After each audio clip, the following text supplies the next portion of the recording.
So we've talked a lot about being idealistic, when it comes to our prayer life, maybe our marriage, maybe our, things like this. And when we don't see the ideal, when we don't meet the ideal, whether that be through daily prayer or our marriage or our family, it is very easy to become disheartened.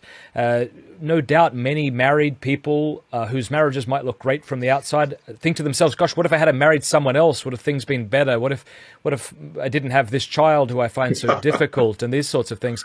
And I imagine we have people listening right now whose husbands aren't the leader of the household in a way that they should be, or they're dealing with some sort of difficulty, and maybe they're looking at you, Scott, and me, and they're thinking, well, it's easy for you. It does sound like you guys have some of this down, but for me, it's chaos. And I mean, what's your kind of suggestion to people so that they don't lose heart in all of this? Well, if any person is idealizing the relationship between Scott and Kimberly, it's mostly her and then the rest is God, or it's mostly God and the rest is her. But I mean, if anybody had to spend a week with me, they would, as a woman, they'd go back to their husband and just clutch him and hug him and thank him profusely and just say, man, have I taken you for granted? I remember when I got engaged to Kimberly, the chaplain at Grove City College just kind of harumphed and said, they deserve each other. Well, I didn't think so then. I still don't think so now, but I know what he was referring to. And that was her intensity and mine. People think I'm intense until they meet her and they realize, okay, she redefines that kind of energy. I am intense, but I can be neurotically negative. She is too. Pathologically positive. And my wife too. Gosh, that's so funny. There was a time, I've never said this to anybody in a public setting before, so forgive me, Lord.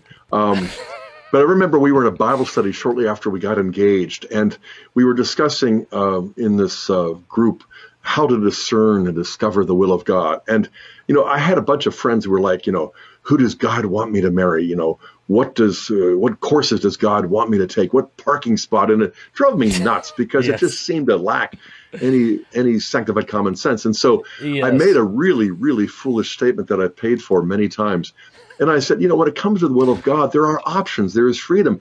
I suspect that there are 50 women out there in the world that I could probably marry and be happy with. And the guy leading the Bible study, Dr. Sparks, looked at me and just tried to give me this signal like, Kimberly's here. Kimberly was with you, yeah. Take back those words before you take any more oxygen in, And suddenly I realized I had put both feet into my mouth, and Kimberly is playfully reminded me. In fact, Dr. Sparks, when I saw him last, reminded me of that as well. I mean, it's taken me more than 40 years to realize there aren't 5 women out in the world who could have married. I mean, one of us would have survived, but the other, no, I think I backed into the will of God, freely. Yeah. But at the same time, you realize that, it's not like pick a card on the one hand. It's not arbitrary, but it is something whereby I think God as a father wants us to exercise our wisdom and our freedom. I don't want to dictate to my 6 kids, what they do. So when it comes to pleasing a father, I think exercising our freedom brings greater pleasure to God as a father, precisely because we're not slaves and he's not our master. And so I think we have to recognize in our relationship to God and each other that there is the freedom of love much more than our culture will ever, ever catch. Along the lines of what you were just talking about there, I do think, though, that this, and you correct me if you think I'm wrong, that this soulmate notion is more of a pagan notion than it is a Christian one. I'm thinking of the Symposium, where Socrates talks about the 2 halves. Or maybe it wasn't Socrates, but somebody in the discussion. And so we have this kind of romanticized view of marriage that we're going to find each other and then we're going to click and everything's going to be perfect. And nobody finds themselves in that situation. And it can be easy to start questioning whether you've made the right decision. And it's important to talk about these things because I think a lot of people are embarrassed to talk about these things because they wish they weren't feeling these sorts of things, but they are, so they need to be addressed. Wow. You just said something about a minute ago. We don't find ourselves in that situation, and I think what happens, you're right. I mean, wow. First of all, you're right. I mean, this whole phenomenon of looking for a soulmate to me is like a counterfeit bill, only it's a high denomination. It's like a $1,000 bill that you're looking for, or winning the lottery.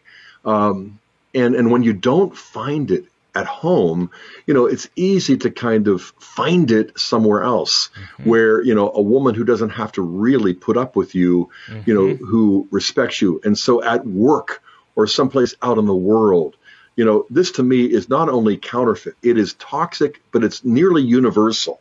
And so, I remember our first year of marriage, when I was at seminary and Kimberly was working down at Mount Auburn in Cambridge, Massachusetts, and she was coming back, exhausted, and I was coming back excited from all of my theological study. And she would talk to me about work, and then suddenly one day, I think she mentioned that she'd been reassigned to another part. I'm like, oh, so you won't be working with so-and-so? No. I'm like, who reassigned you? And she said, well, actually, I put in my request. Like, I thought you were really enjoying that particular work and that coworker. I was, perhaps too much. Oh, that's fantastic. And fantastic that she's so honest and that you're so honest about this. I know. This is beautiful. Then suddenly I realized the next day that I was in a lecture hall sitting next to a female who wanted to do theological mission work, what we called theological education by extension, T. And Kimberly was like, I'm not ever going to be open to missionary work. I want to be close to my family. And so I would talk with, I don't remember her name, but I just remember, like there was a connection there. And the next day I was relocated on the opposite side of the lecture hall because I realized there was just a little too much sympathy, And did you relocate yourself? Is that what yes, you mean? Yes, yeah, good because for you. I thought if she can't, I must. Yes. And, if this happened in our first semester of marriage, I felt like the biggest jerk on the planet. I was naive, I must admit. I didn't realize that when you get married, you might actually find yourself falling attracted to other females and lust, for another woman. Yeah. It's a lesson that unfortunately I've had to learn again and again. But I mean, it's what's caused me to kind of come back not only to confession, but also to Kimberly, and admit to her that my heart is weak, but you are God's gift. It isn't just the sacrament of matrimony that I'm called to.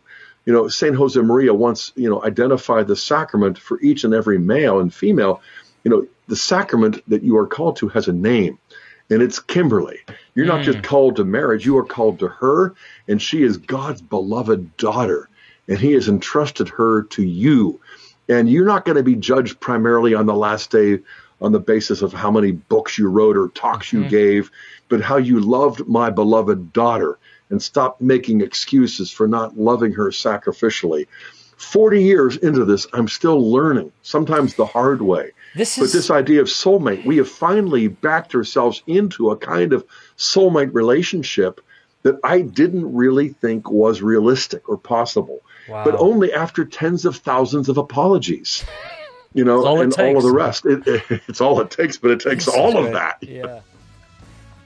Thank you for watching this clip. You can click here to watch the full episode. And I want to say a big thanks to our sponsors and to our amazing patrons for making all of this possible. Please do us a favor before you go. Click that subscribe button and then the bell. And that way YouTube will be forced to let you know every time we put out a new episode.